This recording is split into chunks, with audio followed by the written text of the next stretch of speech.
Olá pessoal, mais um dia aqui e hoje o capítulo para meditarmos, para extrairmos aprendizados, refletirmos é o 11, capítulo 11 de Provérbios. E assim como o anterior, o capítulo 10, este está repleto de códigos de sabedoria. Então Salomão, que é um dos homens que acessou com integridade a sabedoria enquanto esteve aqui na face da terra, como eu, como você, nos deixou provérbios, códigos aqui, para que nós, pessoas talvez ingênuas, pudessem desenvolver o bom senso, a sensatez, a prudência, os sábios pudessem aumentar as suas habilidades. Então esse capítulo, ele é bem completo. E eu preciso ser um pouco breve aqui nos meus comentários, senão o vídeo vai ficar muito extenso. Então você faça a leitura, tá? Faça a leitura diária. Lembrando que o livro de Provérbios ele tem 31 capítulos, mas você não vai ler os 31 capítulos todos os dias. Você vai pegar o capítulo correspondente ao dia. Olha essa dica que bacana. Hoje é dia 11, eu leio e medito sobre os provérbios do capítulo 11. Assim fica mais fácil, mais simples de absorver a mensagem e, é claro, converter isso em um princípio. Se agarrar a um versículo que talvez tenha te causado ali um impacto mais profundo e se lembra dele, se recorda dele por todo o dia. Talvez ele seja útil. Essa é a minha experiência aí de mais de 5 anos, lendo diariamente provérbios.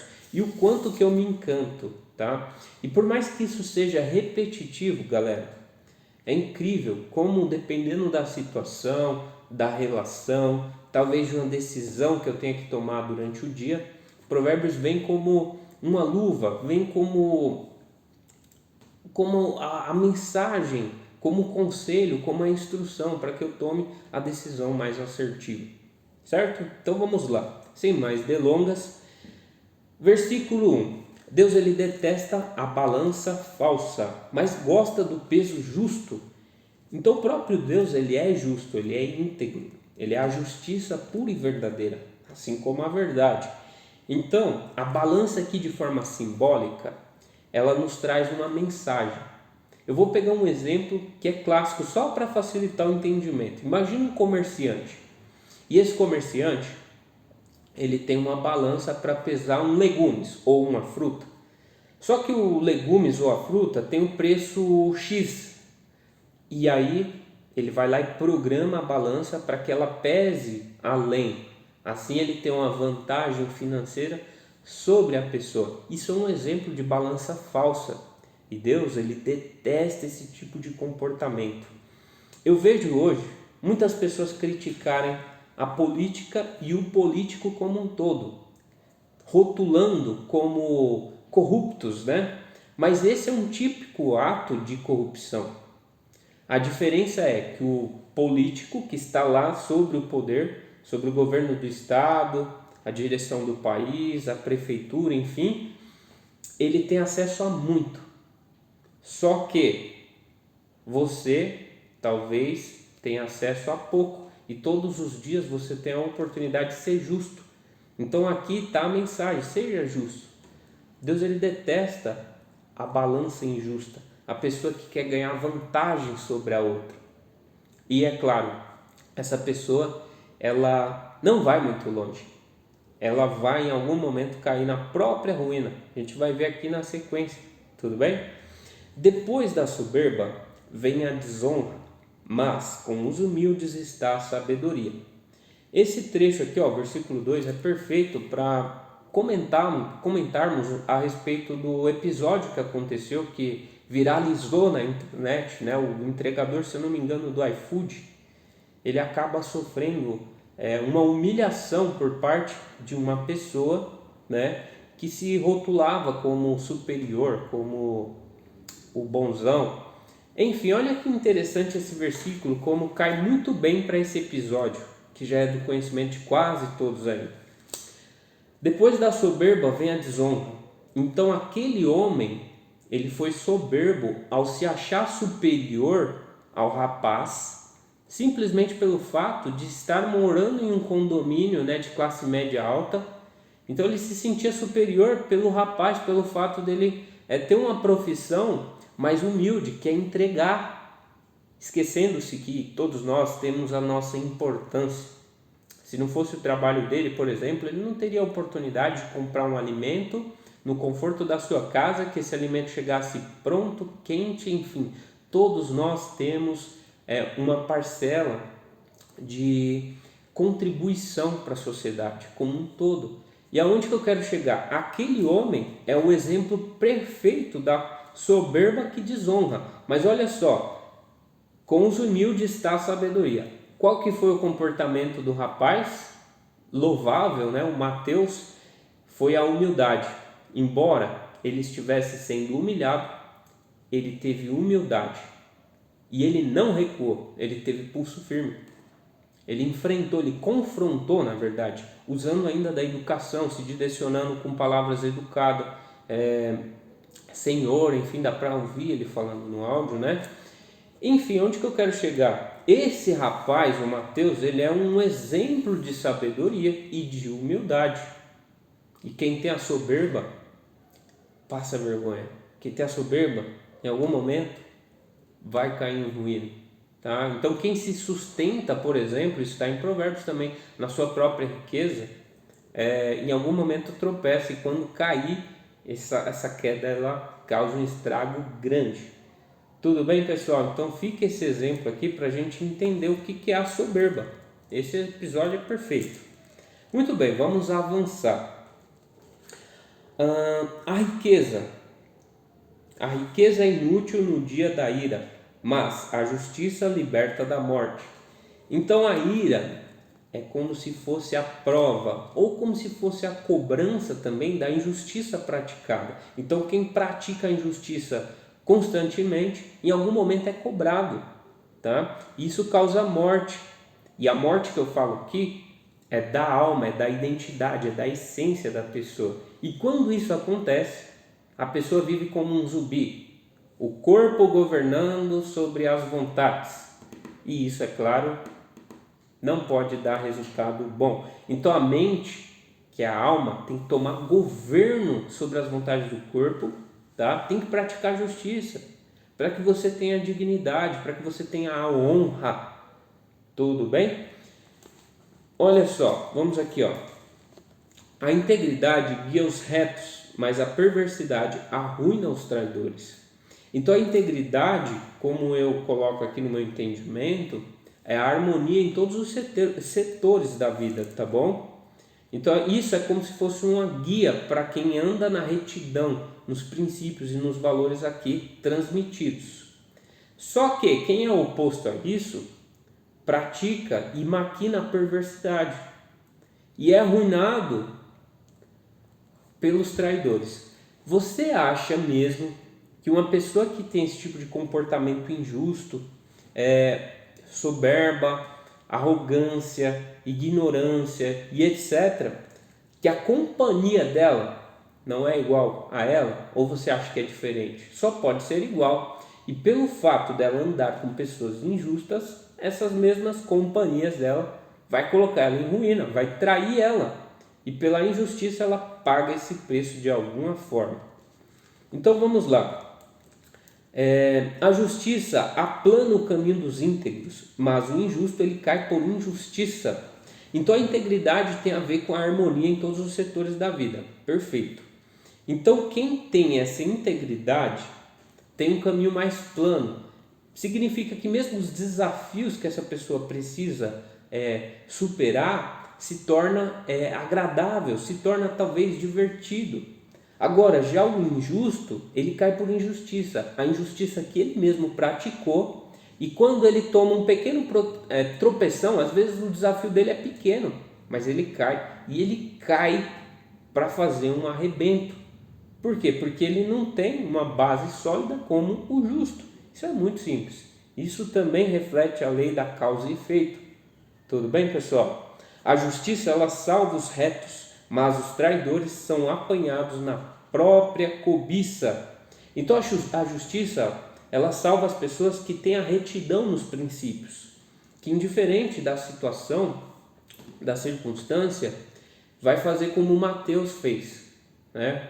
Vai usar da humildade, vai usar da sabedoria para dominar suas emoções e agir conforme os valores, os princípios aqui pregados. Tudo bem? Só que os traidores, né, os injustos, eles são apanhados pela própria cobiça. Então a cobiça é aquela necessidade de sempre querer mais, e pior, querer o que é dos outros, o que é alheio. Então não tem como você cobiçar a prosperidade de outra pessoa, seja a prosperidade financeira, material, às vezes o relacionamento da pessoa está péssimo, ela olha para o do outro e fala, nossa, que interessante, eu gostaria que o meu fosse assim. Isso não deixa de ser uma cobiça, talvez uma inveja. Talvez a cobiça tenha uma conexão muito forte com a inveja. Então, eles são atraídos por isso e eles caem em ruína por esse mesmo motivo. Versículo 7. Quando o injusto ele morre, sua esperança também desaparece. E a esperança nas riquezas também desaparece. Então aqui tem um fator motivacional para o injusto, que é a busca constante pela riqueza, tá? E normalmente a riqueza injusta ou a riqueza alheia.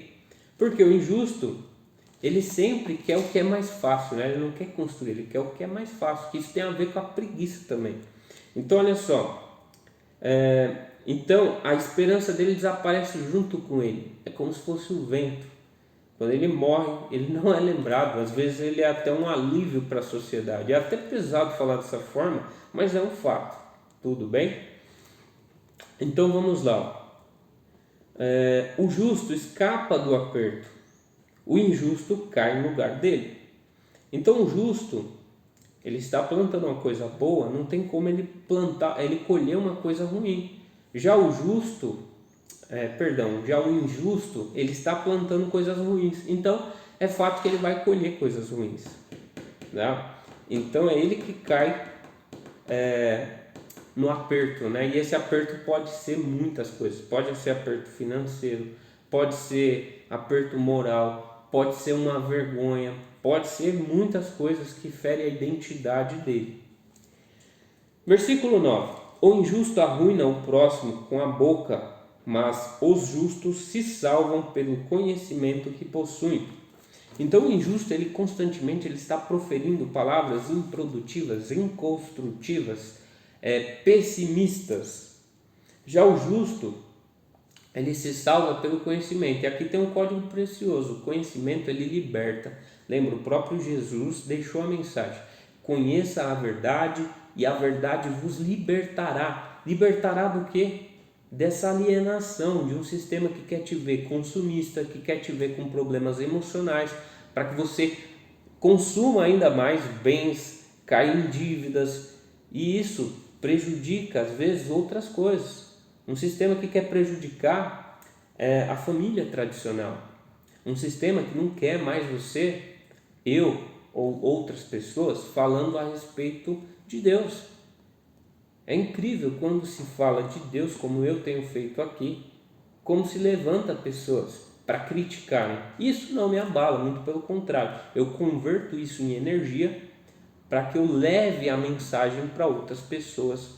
Tudo bem? Porque esse pode ser o meu combustível, se assim eu quiser. Muito bem, vamos lá. Versículo 9. O injusto, ele arruína o próximo com a boca, mas os justos se salvam pelo conhecimento. Ok, acabei de falar sobre esse. 10. A cidade festeja o triunfo dos justos e canta de alegria quando o injusto perece. Então pensa na questão política mesmo aqui, para refletir nesse versículo 10. Quando um justo ele triunfa, as pessoas se alegram.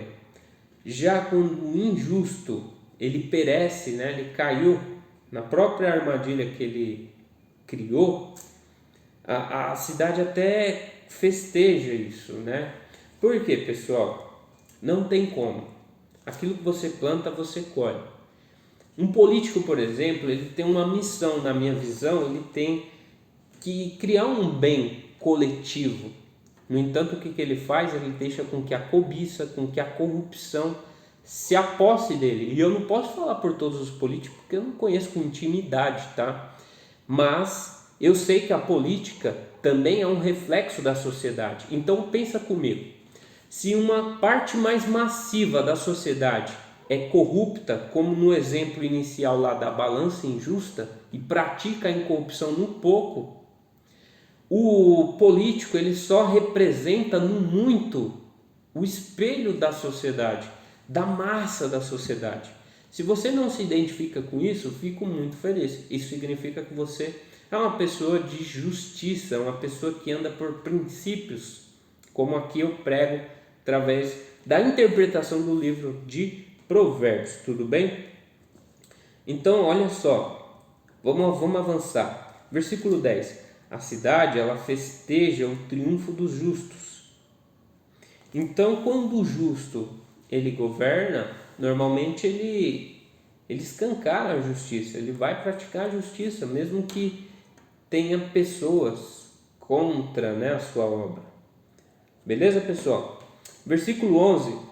A cidade prospera com a bênção dos retos, mas só se destrói pela boca dos injustos. Então ela só pode prosperar, seja uma cidade, um estado, um país, se houver pessoas justas no governo.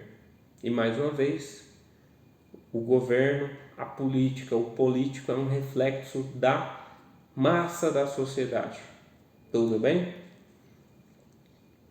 Então é necessário pessoas justas para que haja uma prosperidade. Veja o nosso país, um país tão rico, né, em recursos naturais, especialmente os minerais, autossuficiente, a água, né, em abundância aqui no nosso país. No entanto, né, existe um descaso, né, e até eu diria um desrespeito, né, com o meio ambiente.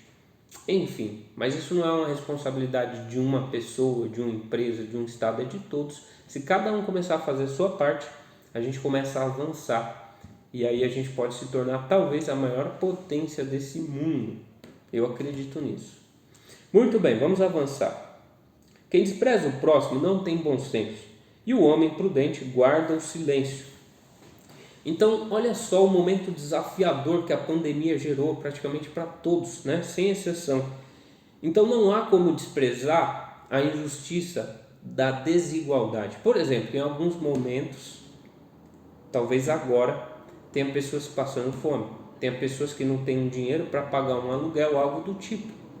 E o que você está fazendo a respeito disso? Aí eu coloco o questionamento. Você está só reclamando, criticando, maldizendo? Ou será que você pega pelo menos uma pessoa para ajudar, mesmo com um pouco, que não vai te prejudicar, para plantar essa bondade? Por exemplo, o meu trabalho aqui, a ideia de chegar no YouTube e transmitir essa informação com base no meu entendimento, no entendimento do Bruno e da nossa experiência, é de alguma forma contribuir, levar algo construtivo e que a informação chegue para mais pessoas. Tudo bem? Então olha só, quem fala demais espalha segredos. O homem de confiança, ele mantém a discrição. Eu não sei se você já reparou, mas nós temos 2 canais de entrada auditiva, 2 de entrada olfato e 2 de visão, e somente um de saída. E tem pessoas que falam. Então quando eu olho, quando eu ouço, eu aprendo mais. Então, discrição, fecha um pouquinho a boca, observa mais, aprende mais. Tudo bem? Reflete sobre isso, se você se identifica como uma pessoa que fala e fala em excesso, tá? Porque você pode muito melhor aprender ouvindo do que falando. Tudo bem? Às vezes você repete as mesmas coisas que às vezes as pessoas já até conhecem, né? Tudo que você tem para falar. Tudo bem? Versículo 13. Quem fala demais espalha segredos. Opa, acabei de falar esse. 14. Sem liderança o povo se arruína, e com muitos conselheiros ele se salva. Então, o conselho não deixa de ser uma mentoria, mas a mentoria requer o quê? Experiência satisfatória. Não adianta, por exemplo, eu colocar um ministro da saúde que não entenda sobre saúde. Não faz sentido. Então ele pode ser um conselheiro péssimo. Agora, se eu coloco um médico experiente que deu a vida ali pela causa, ele sabe os pontos falhos nesse sistema e de que forma que ele pode contribuir positivamente. Então ele vai levar isso como um conselho, né, para que isso seja convertido em uma decisão que pode ser convertido em um bem comum para a sociedade. Tudo bem? Então reflete a respeito disso. E aqui eu não estou falando de política, tá, pessoal? Eu estou colocando alguns questionamentos para que nós possamos juntos refletir a respeito disso. Então vamos lá. Quem serve de fiador para um estranho acaba se prejudicando. Quem evita compromissos permanece tranquilo. Então olha só, Provérbios fala muito sobre fiança e sobre finanças também. Então faz sentido você emprestar o seu nome, que é uma coisa muito preciosa, para uma pessoa que talvez não esteja honrando dela. E pior ainda, estrangeiro aqui quer dizer uma pessoa que não está dentro do seu vínculo. Entenda que para que você possa ser fiador de uma pessoa, primeiro tem que ter a aliança, e dentro dessa aliança tem que ter a confiança. Então não estou falando para que você nunca seja fiador, nunca ajude outras pessoas, mas saiba quem você está ajudando, porque a partir desse momento você entra em compromisso e o seu nome está junto nesse negócio.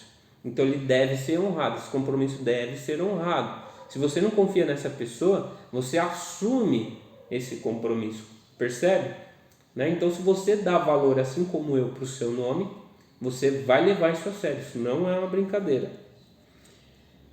A mulher formosa adquire a honra e os violentos adquirem a riqueza. Então a mulher formosa, ela tem honra no sentido de seguir princípios, de ser a base da família, por exemplo. O homem ele tem mais essa coisa energética, mais da ação, mais ativo. E a mulher é a doçura, é o equilíbrio, é o que completa o homem e o homem completa a mulher. O homem precisa da confiança, ele precisa, através da confiança, produzir, e a mulher ela precisa da segurança que essa confiança pode proporcionar. Faz sentido? Então o homem e a mulher eles se completam, tudo bem? O homem bondoso ele faz o bem a si mesmo, o homem cruel ele destrói a si próprio. Então aqui, mais uma vez, a lei da causa e efeito refletindo. O bondoso ele pratica a bondade, o bem, o belo, através de palavras, através de atitude, através até do pensamento, porque o pensamento é uma fonte de energia que não é visível, mas que conduz coisas boas, tá? Seja nos projetos, seja nas vidas, nas relações familiares, enfim. Já a pessoa cruel, ela destrói a si próprio também com seus pensamentos, também com as suas palavras, também com seus sentimentos. Ela mesma cai em ruína. O injusto, ele conquista lucros enganosos. Quem semeia a justiça tem salário seguro. Então aqui, o injusto, ele conquista lucro enganoso. O que é um lucro enganoso? É só a gente conectar com o versículo 1, que fala da balança injusta, enganosa. Então quem adquire pegando vantagem injusta, corrupta sobre os outros, tem um lucro enganoso. Só que quem semeia com justiça, que vai construindo aos poucos, acaba tendo um salário seguro. E o salário seguro aqui significa uma renda segura. Tudo bem? Então essa pessoa ela tem uma base mais firme. Não é qualquer coisa que abala um justo. Quem pratica a justiça busca a vida. Quem segue o mal caminha para a morte. Então isso aqui dispensa até comentário, né? Justiça é vida e maldade é morte. Morte do quê? Da sua essência, da sua identidade. E aí você perde o governo sobre o corpo. É como se a preguiça te governasse. Quando você perde a sua identidade, a sua essência, que é almática, tá bom? Versículo 20. Deus ele detesta a mente tortuosa, que pratica a maldade, a perversidade. Mas ele aprecia o comportamento íntegro. Então o comportamento íntegro nada mais é que a pessoa que tem a prosperidade, a harmonia em todos os setores da vida, tá? Principalmente agindo com justiça, com princípios, com valores, etc. Então essa pessoa é apreciada por Deus. Cedo ou tarde o mal será cobrado, mas a descendência dos justos será salva. Então o mal, ele sempre será cobrado. Então quem com ferro fere, com ferro será ferido.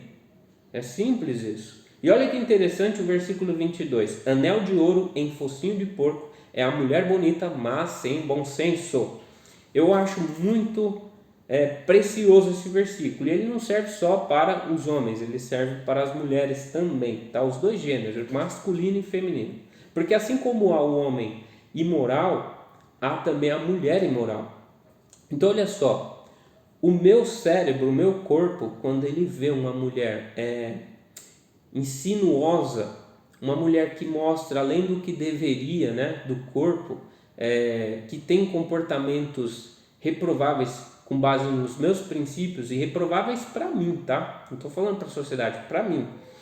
Então eu penso assim, o meu cérebro ele reconhece a beleza dela, mas logo a minha alma, que é quem toma governo sobre as vontades do meu corpo, reprova essa mulher. Através do quê? Dos meus princípios. Então é como se essa mulher ela fosse invisível para mim. Só o meu corpo, só a minha mente que pode fazer isso, se eu tiver base em princípios. Percebe como isso pode ser construtivo para você, para sua família, para o seu relacionamento? É uma mensagem, é um código de provérbios. Tudo bem, pessoal? O desejo do justo se realiza. As ilusões dos injustos não levam a nada. Então, o desejo do justo, com certeza o justo ele é produtivo, ele é construtivo. Então, ele dá passos em direção aos próprios sonhos. Já o injusto, nem desejo é colocado aqui, é ilusão, né? É diferente um sonho de uma ilusão. Então o injusto ele tem ilusão e não vai levar a nada, porque ele não é produtivo, ele não é construtivo. Muito pelo pior, ele é pessimista. Então isso coloca em declínio qualquer esperança que ele tem. Há quem dê generosamente a sua riqueza e ela aumenta ainda mais. E há quem acumula injustamente e acaba na miséria. Então, dar com generosidade. Tem muitas pessoas que pensam assim, eu não invisto dinheiro porque eu ainda não tenho um valor X, eu ainda ganho muito pouco. Esquecendo talvez que quem talvez hoje seja rico é porque investiu quando ainda tinha pouco. Desenvolveu o hábito do investimento, da multiplicação. Isso também tem uma conexão muito forte com a parábola dos talentos, tá? Quem enterra o talento acaba sendo infiel. Quem multiplica o talento acaba sendo fiel e é digno de receber outras coisas. Lembra de um outro texto que fala assim, quem com pouco é fiel, o muito lhe será acrescentado. Então você só pode ter muito quando você é capaz de gerir o pouco. Então doe mais, seja generoso. Por exemplo, se eu dou dinheiro, dinheiro nunca vai me faltar. É lógico que eu nunca vou pensar dessa forma. Mas, por exemplo, se eu dou uma palavra de otimismo, uma palavra edificante, num momento talvez da minha vida que eu esteja passando por desafios e que eu esteja mais retrógrado, mais pessimista, talvez chegue uma pessoa como eu fiz hoje e vai me levantar com as palavras, vai me colocar o otimismo. É isso que é doar com generosidade. Não entenda só a questão material, entenda em todos os ângulos. Olha só, quem é generoso progride na vida. Quem dá de beber jamais passará sede. Olha, perfeito para a gente assimilar o que eu acabei de falar. Se eu dou água, a água nunca vai me faltar. Se eu dou palavras edificantes, a palavra edificante nunca vai me faltar. Se eu dou dinheiro, o dinheiro nunca vai me faltar. Percebe? Se eu dou um alimento, o alimento nunca vai me faltar. É causa e efeito. Muito bem. O povo amaldiçoa quem sonega alimentos, mas abençoa quem põe no mercado. Isso aqui, eu posso dar um exemplo clássico. Vamos pensar num momento de crise como esse, como já aconteceu anteriormente. Vamos pegar a crise do combustível lá. O combustível ele começou a se tornar escasso devido à crise, porque os caminhoneiros pararam de abastecer. Então, muitos oportunistas, comerciantes começaram a elevar o preço. Tem gente disposta a pagar, a procura aumenta, o preço sobe. Então esse é um típico exemplo, esquecendo que No momento de crise, a gente tem que aumentar a generosidade e perder um pouco essa ambição de ganhar, porque tem muita gente passando necessidade de verdade no momento. 27. Quem madruga para o bem alcançará o favor, e quem busca o mal será vítima do mal. Então aqui dispensa comentário. Quem pratica o bem alcançará favor. Favor o quê? Em tudo que projeta na vida, você vai ter favor. É como se o universo conspirasse ao seu favor. Agora, quem busca o mal será vítima do mal. O próprio mal derruba essa pessoa. Tudo bem?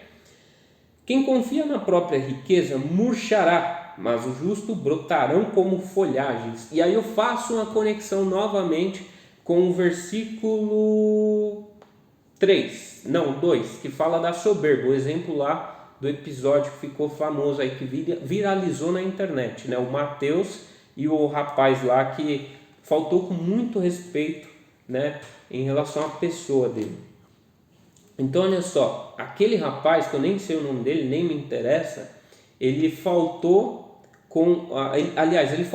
confiou na própria riqueza, humilhando outra pessoa, simplesmente olhando para ela, julgando o que ela tem, né? Então você nunca deve julgar uma pessoa pelo que ela tem, e sim pelo coração, sim pela integridade, pelo comportamento dela, tá? E ele falhou nisso. E é claro, eu não quero também ficar julgando esse rapaz, porque o Mateus se mostrou uma pessoa humilde e sábia, uma pessoa boa de coração.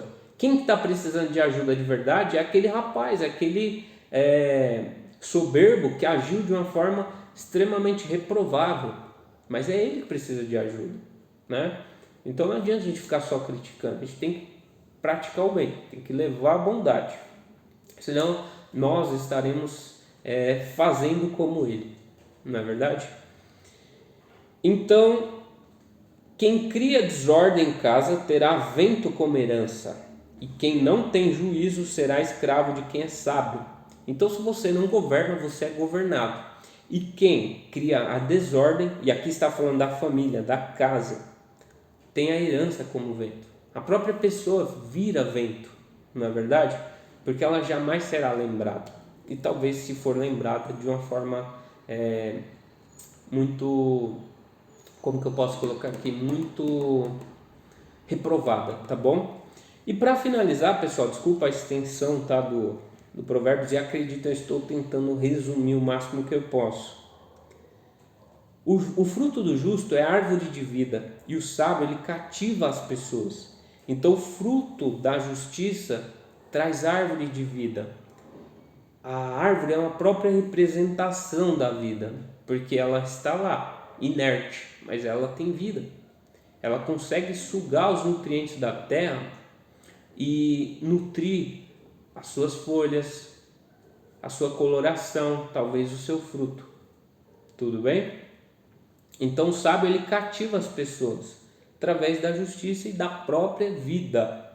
E para finalizar, no versículo 31, se até o justo ele recebe a sua recompensa aqui na terra, quanto mais o injusto e o pecador.